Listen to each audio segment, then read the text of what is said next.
So, sorry, Dark Matter, and sorry also, Seth, for keeping you both waiting, but obviously we only had a limited amount of time with David. Not quite as limited as he'd indicated. Dark Matter, your first time ever on the show. Welcome. No, I think I was on the show a long time ago, once before. Or that might have been the charity show. I think that was a charity show. Yeah, And okay. I think you may not have been in you may have been in disguise, so to speak. Right. as a nephew. Tell us, Dark Matter, to what extent does religion play in your everyday life? Give us a background of your, well, obviously from what you were saying earlier, not a particularly religious family background, but give us an idea of how religion has played a part or any part in your life. Well, I'm sure that the thing that happened with my grandfather early on in my life had an impact, an influence.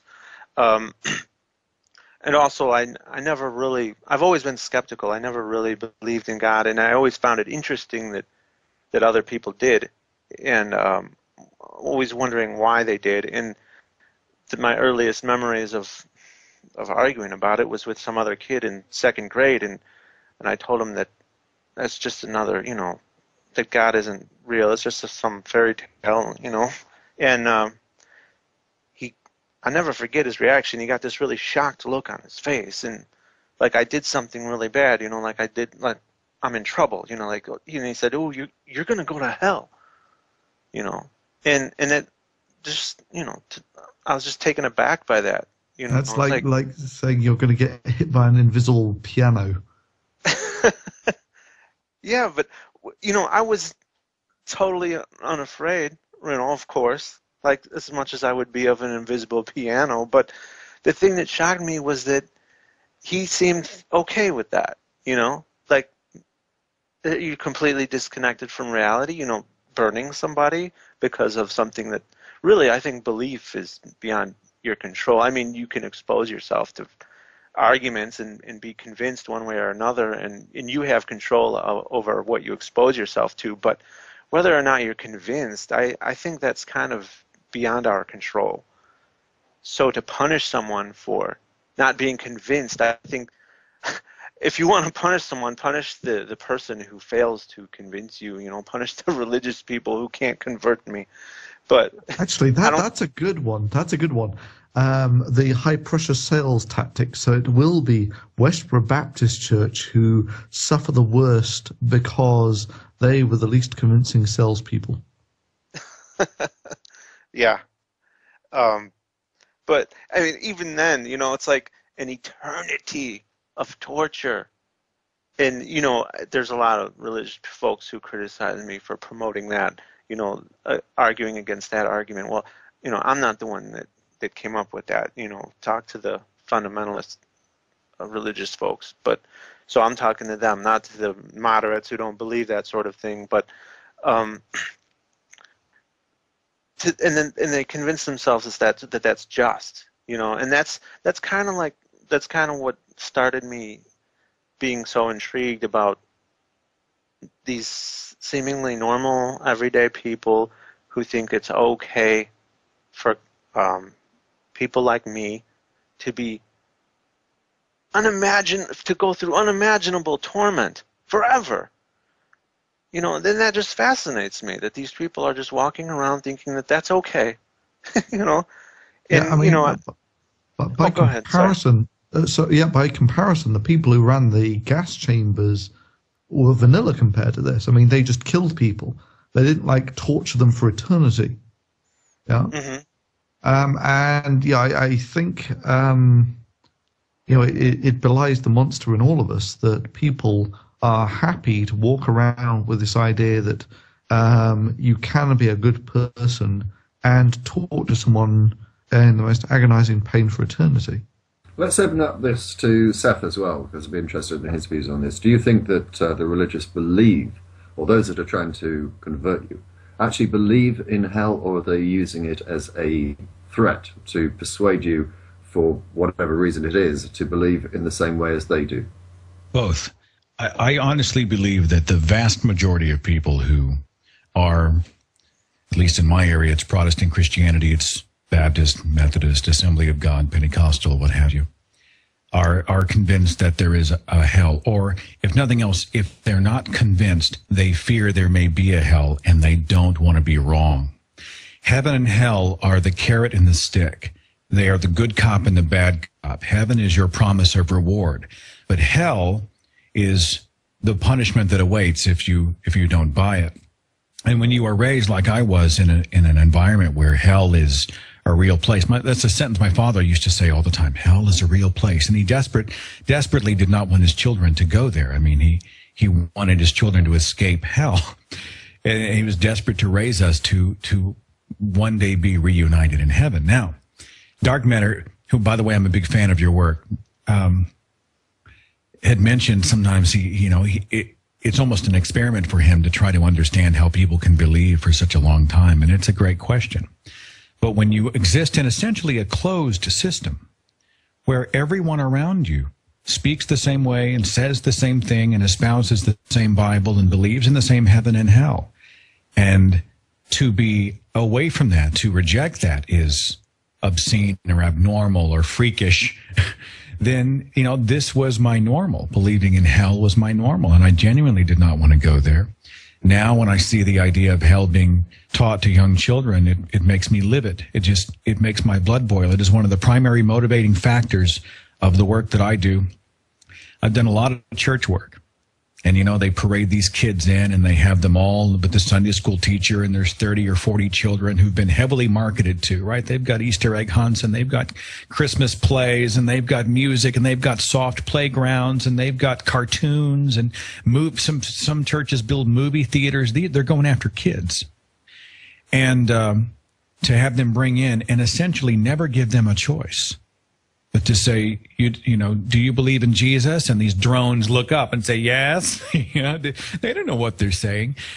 I'd mentioned, I'm almost done, I don't want to monopolize the time, but I'd mentioned when I was in fourth grade and throughout my high school experience too, they would start every chapel service with the Pledge of Allegiance. And you didn't just pledge to the flag, the American flag, you pledged to the Christian flag and you pledged to the Bible. So we would walk in, a fourth grade kid. There's a Christian flag? Yeah, it's a Christian flag. It's white with a blue square and a red cross. And there's a pledge for it. I pledge allegiance to the Christian flag and to the Savior for whose kingdom it stands, one Savior, crucified, risen, and coming again to give life and liberty to all who believe. There's also one for the Bible. So we would say 3 pledges, okay? Now, I'm a fourth grader. I am being asked to pledge my allegiance to the Christian flag, to the Bible. As a fourth grader, do I have any idea what the implications of allegiance are? Lifelong allegiance? Of course not. But we are brainwashed as children. I pledge allegiance to the Bible, God's holy word. I will make it a lamp unto my feet and a light unto my path, and I will hide its words in my heart that I might not sin against God. And we say it over and over and over, and it becomes our normal, and that's very hard to get out of. Actually, I would. You look over the Abrahamic religions, from Judaism, where there's very little reason to proselytize or convince people, and so the mechanisms aren't there.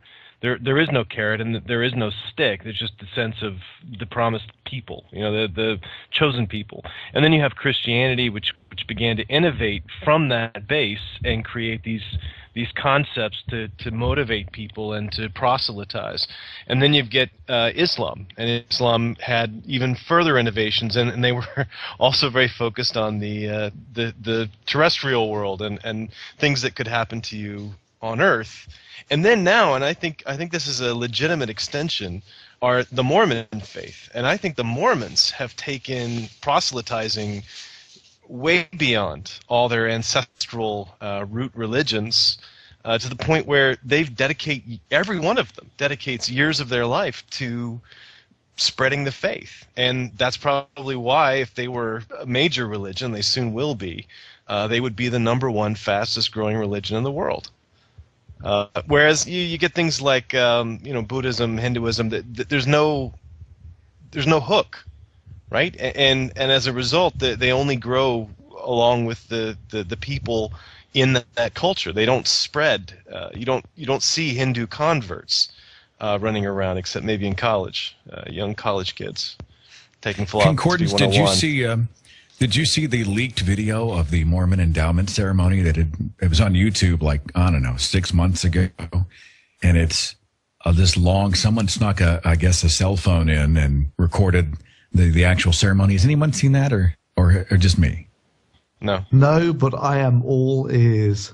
I think you can just YouTube it. Mormon endowment ceremony, secret video, something like that. And if you've ever seen the movie Bowfinger, it reminds me of Mindhead, where everybody walked around with little triangle hats and was like, Mindhead. It was this very cultish, freakish kind of a punchline. They're wearing the white robes and they're getting up and they bow and they get up and they bow. And I look at the whole thing and I go, oh my God. So the idea that somebody snuck a phone in there is it's justice. Make sure you check it out. But, the innovations that religions have employed over time have refined, and it's generally improved. And of course, they borrow from each other, so you get more of a focus on things that are effective. And there's a sort of natural selection. There's a sort of evolution of religion. You would certainly think that the ones that are most effective at getting more converts will flourish and survive. And those that don't go away. Yeah, well, I mean, it's the same. You would appreciate this, I think. It's the same rules that define whether viruses are successful. Unless you can actually propagate at least one virus for everyone that dies, extinction is, or your colony will die out. And yeah, so things that retain people, like getting down on your knees and praying 5 times a day, or threatening to kill people who leave your religion, good for stopping people from leaving. And then you're right, you need to put a lot of effort into converting new people, and there's a lot of focus on the children. Actually, this is one thing that you said, Seth, that I wanted to come back to. You said that saying all these pledges actually had an effect. Now, I was actually, when I grew up, I spent a year in America, and I was only like 10 at the time or something. And I too was trotted out to the courtyard and, said the Pledge of Allegiance. And of course, no one told me that I didn't have to say it or anything.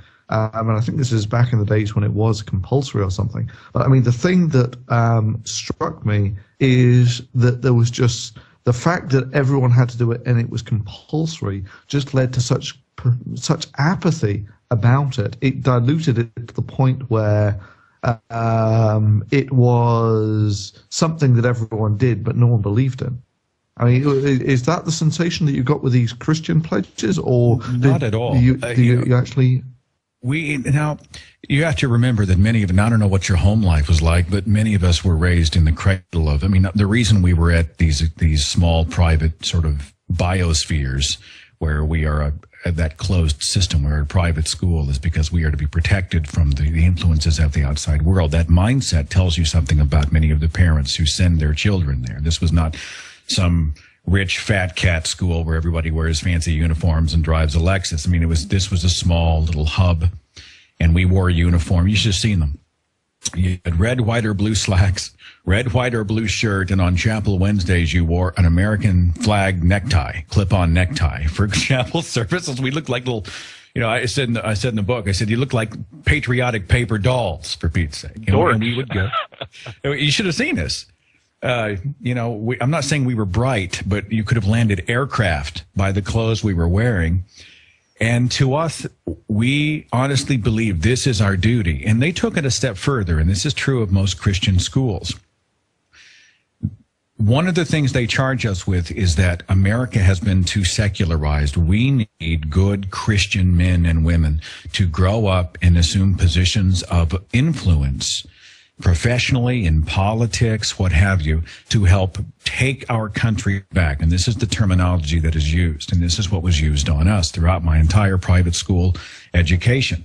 We need good, responsible, upstanding, moral Christian men and women to go out into the world when they graduate and make a difference and help rescue this nation and make us again one nation under God. And And so it's really almost like they are preparing an army for battle. It sounds really melodramatic, but there is some truth to it. They are charging us. So now we have a sense of purpose. We feel like we are on a life mission for God.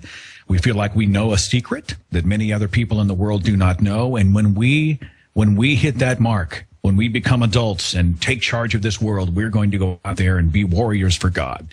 And that's the attitude that's cultivated. This sounds rather like Jesus Camp.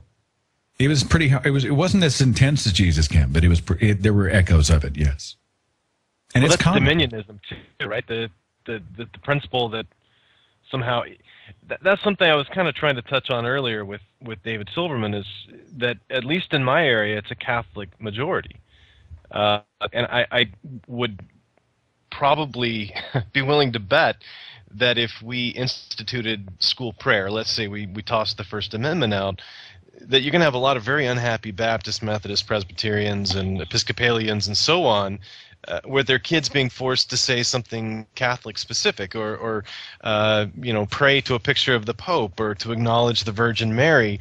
There are so many religious differences even within Christianity that if we were to institute any kind of mandatory prayer, it's going to make somebody unhappy. It's going to be a fairly high percentage, and especially the ones who think that they are the religion. This, in my area, it would be the Southern Baptists, would be awfully unhappy about pictures of the Pope sitting around, because they consider that idolatry. I have a thought. I know you want to get to dark matter, and I don't want to trot on his time, but I have another thought about this I think is relevant. Whenever they would have these big battles about the prayer at say a high school graduation, the invocation is what they call it. And this comes up quite a bit. Not as much recently, but it used to be a big deal. Student protest mandatory invocation at high school graduation. And it turns into this big thing, and the local paper carries it, and everybody acts indignant and has a big fit about it. And before you know it, if it's banned, they'll have a prayer 3 minutes before it in the parking lot and say, "We showed you, people." And I heard Garrison Keillor say something once in a story that I think is absolutely true. Have you ever heard anything more droll? To go back to dark, because lifeless, vacuous, void, life-sucking. Anything more life-sucking than a high school invocation prayer?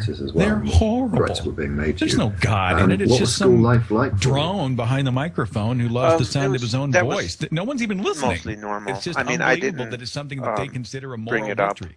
And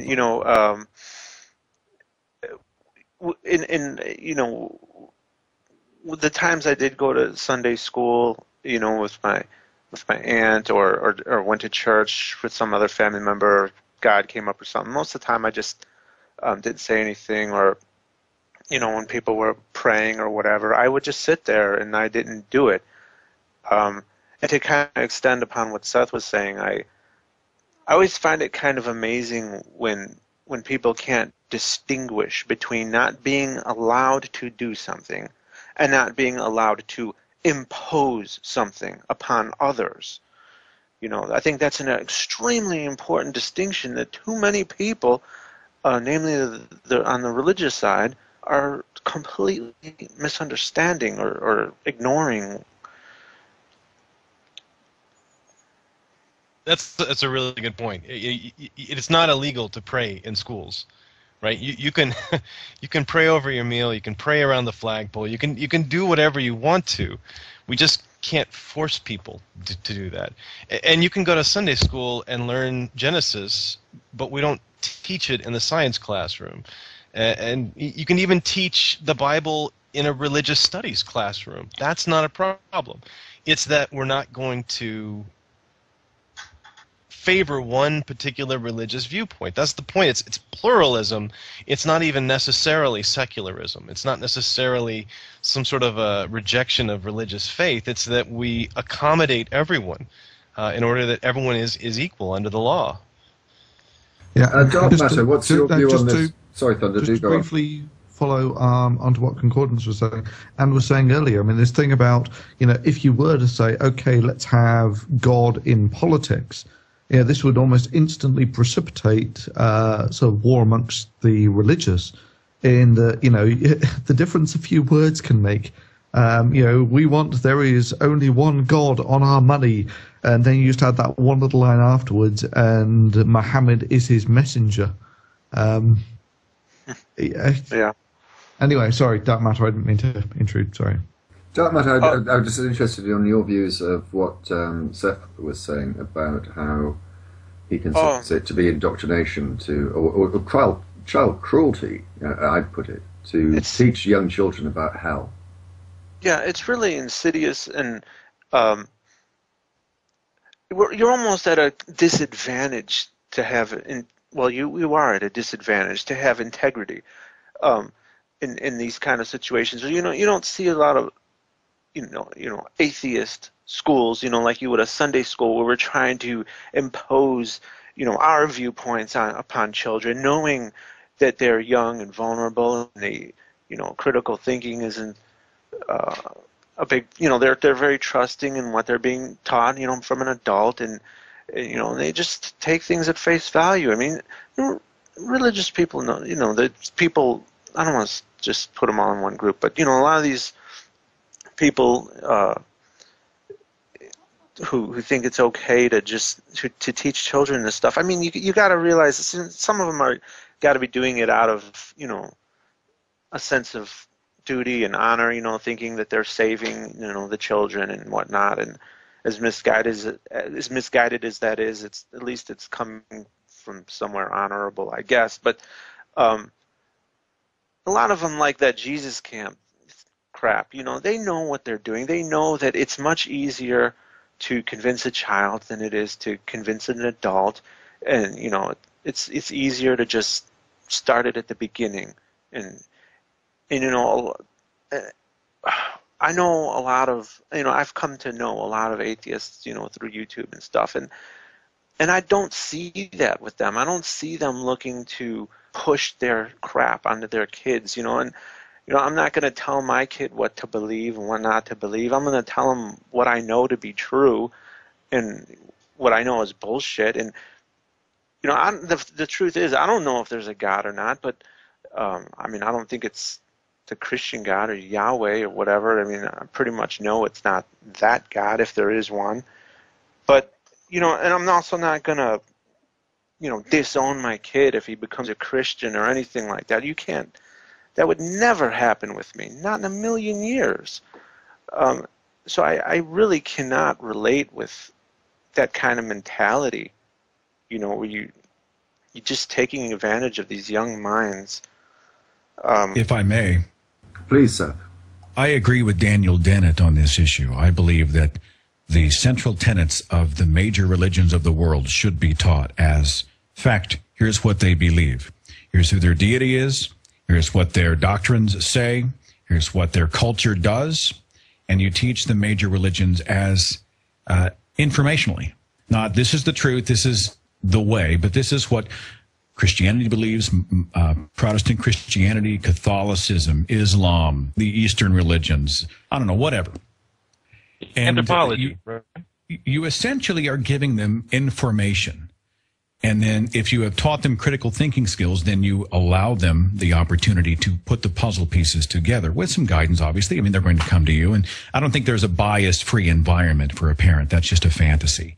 But to teach them what everyone believes, my belief about the religious cultures in this world now, I see it like going to a Mexican restaurant. I had this thought a while back. Maybe someone else has already come up with a metaphor. But it's funny because I'm looking on the menu, right? I'm going to get a taco. All right, there's ground beef, there's lettuce, there's cheese, there's salsa. Okay.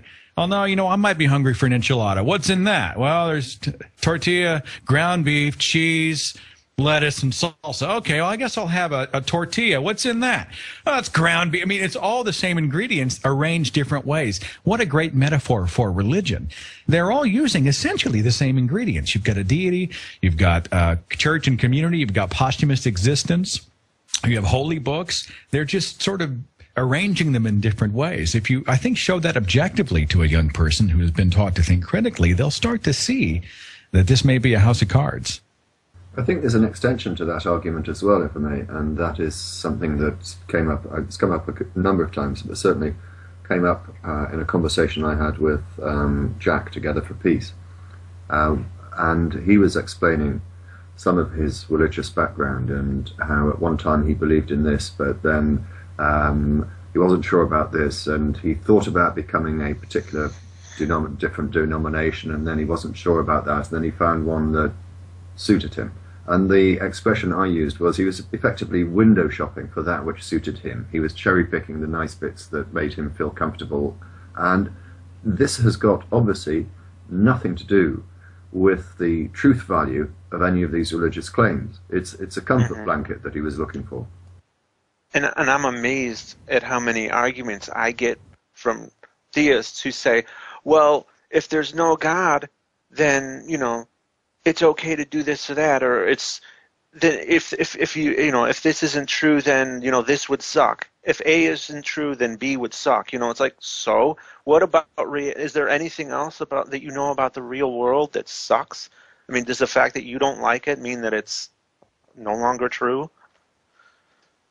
Yes, that's another frustrating question, much along the lines of the question, if there's no God, what's the purpose of the universe? That one really irritates me. How do people react when they hear that? I know what my reaction is, but what answers do you give? Complete blank silence from four of the most eloquent Are you talking to Dark ever. or? No, all of you, whoever wants to chip in there. Well, please go ahead. Please go ahead. Your answer will probably well surpass mine anyway. No, Just keep going. no. Well, I'm not. I don't have much time to think about it. I'd probably give a better answer if I had more time to think about it. But I think a big problem comes when, you know, people anthropomorphize the universe and nature, you know, and they ascribe these human traits to it. I mean, why does it have to have a purpose? And I think a big problem comes into play when people confuse the why questions with the how questions. You know, human minds do things, you know, why do you eat? You know, because, you know, you feel hungry, and you have why, you know, is all about motivation. But how, you know, how did that rock come to be there? Well, there was no why involved there. There was no intention, no desire. It just is. It just happened, and we can describe how it happened, but not why it happened. And I think a big problem is when people conflate those two things. Yeah, I mean, that's my answer. Is the question assumes there has to be a purpose, which also doesn't. Get to the deeper analysis of what they're saying. So, if I say that the only meaning in life is the meaning that you want to assign, or the only purpose in life is a purpose that you choose, they're saying from a religious perspective that you should be told what your purpose is in life, and that purpose, according to most religions, is to spend your entire time glorifying someone else or living up to their example. Well, that is not that noble.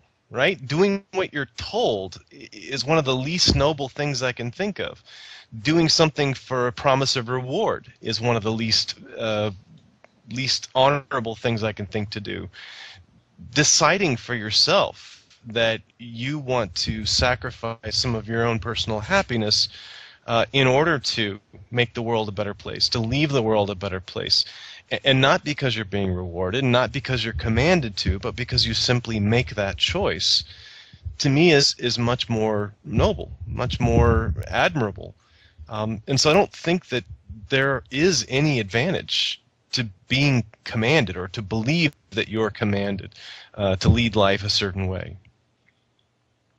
I'm going to take a question from the chat, and then I'm going to take our next caller, because I'm aware that we hopefully will be being joined by Professor Phil Moriarty in about 20-25 minutes or so. And this kind of follows on from what we're saying, and I'm going to go to Dark first, then Seth for this answer. It comes from ABC Craig, who asks, can you ask the panel about their opinion on the historical reliability of the gospel for the historical Jesus? Dark. Give that one to Seth. I want to hear Seth's take. Well, okay, here's what I would say briefly, and I thought about doing a video on this. Let's compare the rest of history to Jesus's history. You know, how feasible would it be to have a George Washington floating up into the clouds, you know, or killing his other armies with a donkey's jawbone? Okay, I realize that's not part of Jesus's history, but you know, look at all the things Jesus has done, and we call that, you know, history. You know, where do you see that in elsewhere in history that we don't label as, you know, mythology? You know, one of the things that has always bothered me is who wrote down the stuff about, like, Jesus' temptation when he was all by himself except for Satan. Who wrote that down in the Bible? Who heard what was spoken? Because almost immediately afterwards he's killed, so he probably wouldn't have had a chance to relate. Oh, by the way, guys, I was out in the desert with Satan, and he promised. Who was there? Who knew what he said? How was it related? What kind of verification? Even within the story itself, we have all these obviously fictitious elements. It couldn't logically have been recorded by a chronicle of any kind. Well, and on top of that, the scripture has conflicting accounts of the temptation of Jesus, where in one account, they start on the mountain, and in another account, the mountain comes later on. So the Bible itself can't even decide the order of basic events. And this is something that when you are in the church, you are either told what's in the Bible without actually reading it. The Bible is something you keep on the nightstand and you carry to Sunday church, so you can look at the reference given from the podium, but it's not something that you really read. And if you do read it, you certainly don't read it side by side. You don't read like the Nativity story we talked recently in a video I did called To Xmas and Beyond about the contradictions and even the story of Mary and Joseph and the birth of Jesus. I mean, there's just so many. If you were to read the story side by side, you would say, geez, this doesn't even make sense. You know, I think concordance and dark matter are both dead on. I mean, even if there was a guy named Jesus, and I don't know that it's knowable at this measure, the larger question is this: did the God-man Jesus exist? A guy who essentially impregnated a virgin with himself, who gave birth to himself, lived for 33 years so he could get his ass kicked by the very people he's trying to save, to rescue them from the very hell he created. The person who levitated and you know, threw demons into pigs and did all these amazing things, you know. And for my part, you know, I'm very dubious about a lot of it. You know, we were talking recently about, you know, even the city of Nazareth. You know, it's not really mentioned by any contemporary historian. You know, in the Talmud, I think they have like 60-some Galilean towns listed. That not once is Nazareth mentioned. It's in none of the writings of Josephus. It's one of those things where, I mean, it seems to me he would have had a better historian to document the idea that if he truly cared about my eternal salvation, he would do something other than play the rumor game, the telephone game, with his critical story of salvation. And so I myself, knowing that it doesn't even agree with itself in Scripture, I kind of think, for me, it doesn't really matter. Just before I come to you, Thunder, I recommend to ABC Greg or anyone else who is interested in this area to read or even watch videos on YouTube by Bart Ehrman, who does a very good job in displaying the inaccuracies in the Bible.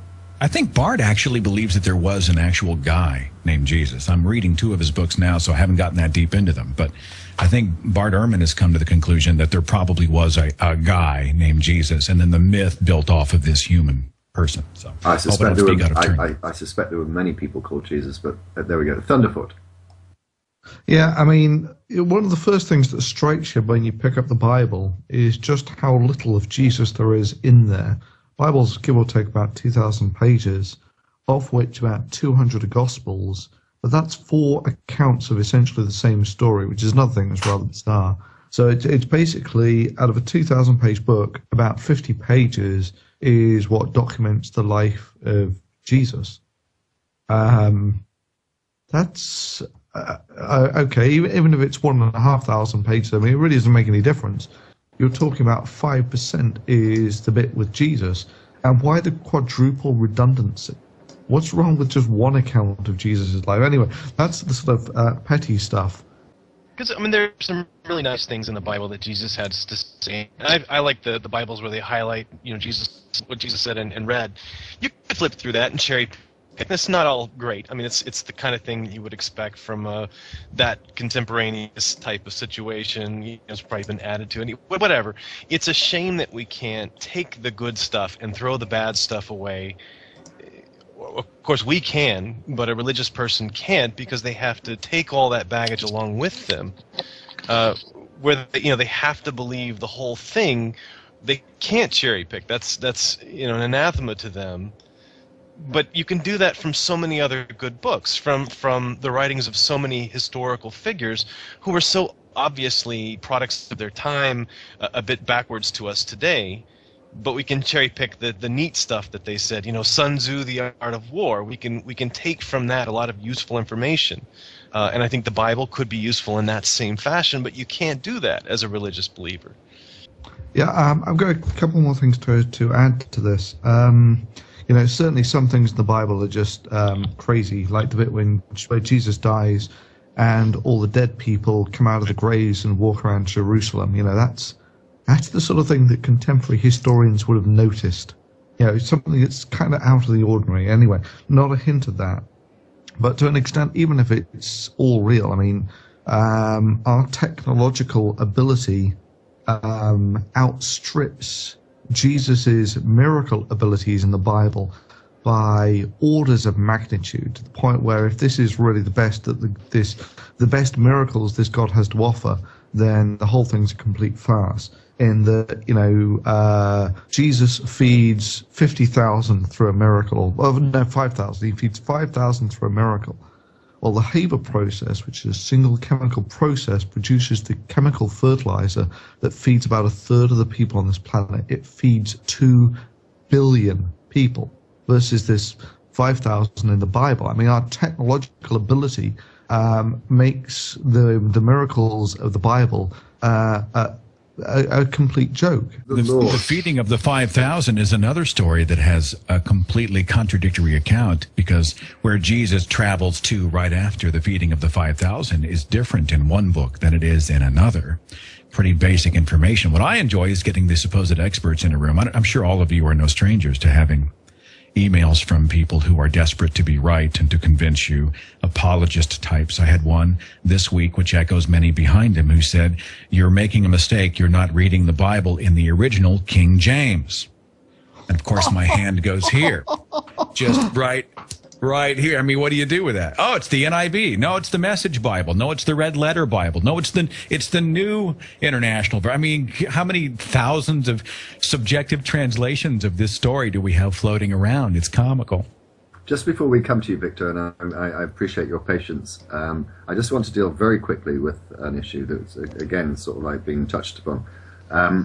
I was having a conversation over Christmas with my mother, who is an atheist. She's a member of the British Humanist Association, and she was telling me that when she made her application or whatever to join the organisation, one of the things that she suggested to them was that the Humanist Association, basically their morals and their beliefs were based on Christian values.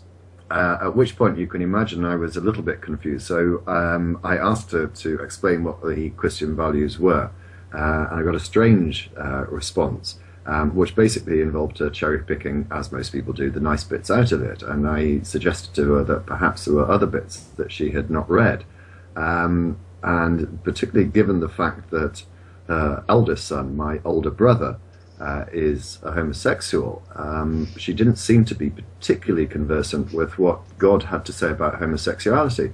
She was not aware. I mean, she was basically, I think, putting it down to the Sermon on the Mount, but even that contains some very odd stuff. And a couple of chapters later, in the same book, Jesus is saying, "I've not come to bring peace, I've come to bring a sword to separate relationships of mothers and daughters, fathers, sons, and so on." and she was totally unaware of this. So, to all of you, whoever wants to take it first, does the concept of Christian values in your mind have any meaning? And if so, what meaning do you think it has? Actually, DPR, before we take that, can I just finish up on my thoughts about miracles of Jesus versus technological achievements of man? Like, for instance, Jesus' miracle, he walks on water. Man walks on the moon. And even as a character, if you take it as a character of fiction, it's still junk in that Dr. Manhattan has this beaten hands down. Dr. Manhattan not only walked on Mars, but on the surface of the sun. And what has Jesus got? He walked on water. And that, what that reminds me of? One of my favorite Star Trek episodes, The Next Generation, called Devil's Due, where an alien finds a civilization on some planet where they had this prophecy about the devil coming back and taking over, and she used her technology, transportation and teleportation technology and whatnot, and to pretend to be the devil, and she was 100% convincing because she could do all this magic, quote unquote, until Picard came along and exposed her as a fraud. I mean, we would be totally vulnerable to shit like that. Yeah, especially some sort of... I did this video a long time ago about how God in the Old Testament is basically like a volcano. And yeah, if you can get God and a volcano mixed up, damn straight you could be fooled by almost any sleight of hand. So I want to answer your question, DPR. What are Christian? Oh, thank you. I'm glad somebody does. Translated, I'm going to pay attention to what you actually said, DPR. I'm the good. That's good. Pat him on the head and affirm him occasionally, because he really needs that. He needs that. The answer's no, right, Concordance? Shut up, Thunder, or I'm going to kick you. Right. Concordance. I don't know a lot of... I'm not like most of you guys that have the deep Bible knowledge that all atheists seem to have, but I do know that prior to Paul, Saul of Tarsus, whatever, the early Christian church was very Jewish. It was a Jewish sect at that point. And it was Paul who sort of took it out to the Gentiles. And along the way, it picked up a lot of Roman values, and it picked up a lot of Asia Minor values. So it's acculturated as it's gone along, like a sticky goo ball. That everywhere it goes, it picks up some new thing, and so Christian values mean something very different to someone following an early legacy of the church. It was a religion of the slave and the outcast. In the very earliest part of the church, it was the very Jewish element. It was a very Jewish form of Christianity. And so to say that there is a Christian value set is really not true. It's dynamic, it's interactive, but it's still tethered down to the writings in that book. And for a number of years, as it was spreading, it picked up newer things. St. Patrick added a lot to what Christianity was in Northern Europe. But now it's become so hidebound by the things that it was born from that it can't adapt fast enough, right? You still have this wide range of people following these different, very fundamentalist and very progressive ideas. Obviously, there's not a single set because it keeps changing over time, and it adapts to whatever new culture it's introduced to. And that's all I had to say about that. Okay, well, being aware of the time and the fact that no one else seemed to want to answer the question, we'll take Victor, who's been waiting patiently. Victor, what have you got for us? Hello, yes, big fan of all your stuff. What I wanted to discuss was the difference between atheism and theism from country to country. You see, I live in Sweden, and we're very different from the US in terms of faith. You see, during my entire school, from first grade and up, I encountered one other student who was actually, a faithful believer, so to say. And yeah, he got questioned a fair bit. My mother sang in church, but I don't think she's a believer in any way. The church is more sort of just sort of just there because it's always been there and doesn't really do much. I'm not sure how many, but I think there's a fair amount of people who work in church and such who are not actually believers. It's just a job. And, you know, on the one hand, that's sad because we haven't gotten rid of this piece of baggage. I am amazed and a tad envious at the idea of living in sort of a photo negative of the religious culture, where if someone says, I believe in Jesus, they probably don't say it that way in Sweden. Yeah, but if they say that, they're the ones who are looked at with the raised eyebrow. I find that to be something Indeed. I would be like, oh, yeah, you know, to be surrounded by... My family is atheist. My entire family is atheist. Admittedly, there's a fair amount of agnostics, so to say, the people who say they, you know, don't believe in anything. They don't believe in God, but they believe in something. They just don't know what it is yet. But those kind of people might exist, but there is, you know, there's not this general consensus of one religion or the other. And I dealt with this. Have a bit of Christian cult, one that it's called the Word of Life, and they believe in demons and shit, but they're like in this little backwards piece of the countryside, and the rest of us essentially go, yeah, you can stay over there while the rest of us just get on with our lives. For most what about all us, the Lampas in the world, though? All the Lampas in Sweden, right? Rolf and Samuel and the other 100 just like him. Right? Do you know those guys? Most of us. The who? A couple of shows ago, we had on Rolf Lampe and Samuel Lampe. Rolf Lampe is the head of the Creationist Association in Sweden. I think it's a very small movement, but unfortunately, it does appear that you do have a few creationists there. And I have to say, Rolf and Samuel are no better than the creationists in America. But do carry on. There's actually creationists in Sweden.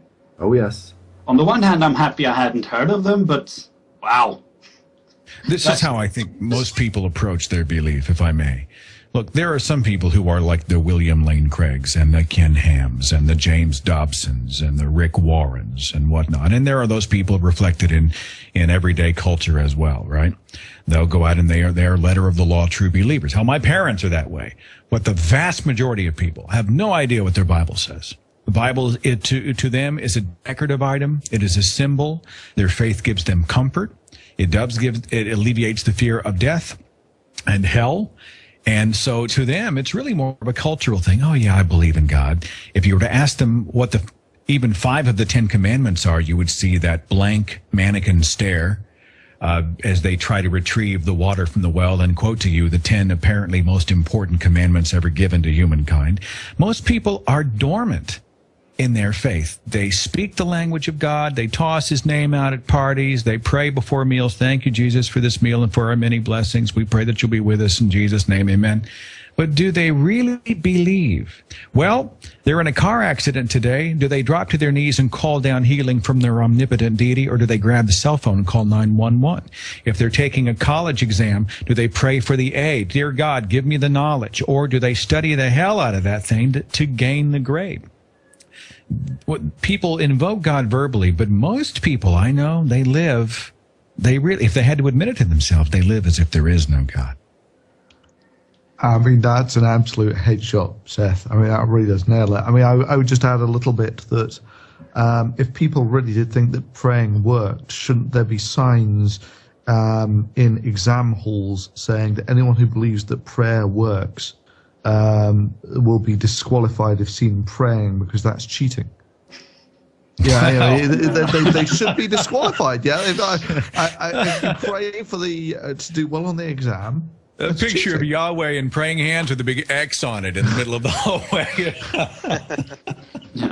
And another point, if I may, that I'd like to put across is that, well, while the political system is very different here from the U.S., what I'm the most happy about, however you are, is that there is one Christian party, and they're between 4 and 6% and going down. And, you know, the conservatives and so on, they're not necessarily, you know, the Christian party. They are the conservatives, and then there's the Christian party. And, you know, it's separated. That is Wow. Yeah, I mean, Victor, I'm going to allow like in England. 1 second, Thunder. I'm going to allow you to respond to that, Thunder. But Victor, I'm going to remove you. But thank you very much indeed. I'm sorry we only had you on for such a short time, but we've got Professor Phil Moriarty who's just joined us, and also we have Seth, who has to leave us as well. Victor, firstly, thank you very much for the call. But as I say, I'm going to have to remove you. Do feel free to go very quickly if you could. Thunderfoot, huge fan. Keep up the good work, and please send us more. Why do people laugh at creationists? Thank you, and enough for me.